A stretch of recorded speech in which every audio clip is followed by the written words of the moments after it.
Il-Linja Nazzjonali tal-Ajru l-Air Malta frankat 5,5 miljuni euro lil pajjiż fil-ġar ta' madwar 800 tunnellata b'merkanzija medika fl-eqqel tal-pandemija. L-Air Malta daħlet biex tikkoordina mal-imsieħba kummerċjali tagħha fil-ġar tal-akbar kunsinja ta' tamir għal ħaddiema li jinsabu fuq quddiem fil-ġlida kontra l-imxija.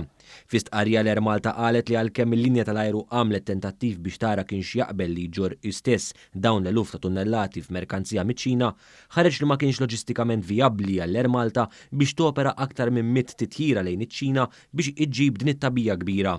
Dan minn barra li kien hemm ukoll restrizzjonijiet ta' kwarantina fuq l-ekwipaġġ biex joperaw lejn iċ-Ċina f'dak iż-żmien.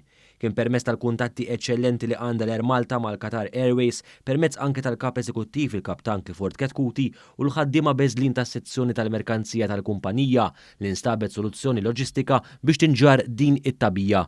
Soluzzjoni li waslet ukoll għall-ispiża ferm inqas hekk kif permezz ta' 8 titjiriet b'ajruplani tat-tip Boeing 777, il-linja tal-ajru Qatar Airways għenet iġġor il-merkanzija lejn pajjiżna.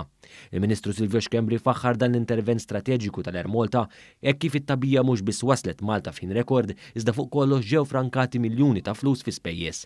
B'dawn il-fondi pajjiżna seta' jixtri aktar il-biss protettiv għal ħaddiema tal-isptar u l-ħaddiema fuq quddiem tal-ġlieda kontra l-COVID-19 biex jassigura li jkun preparat għal pandemija.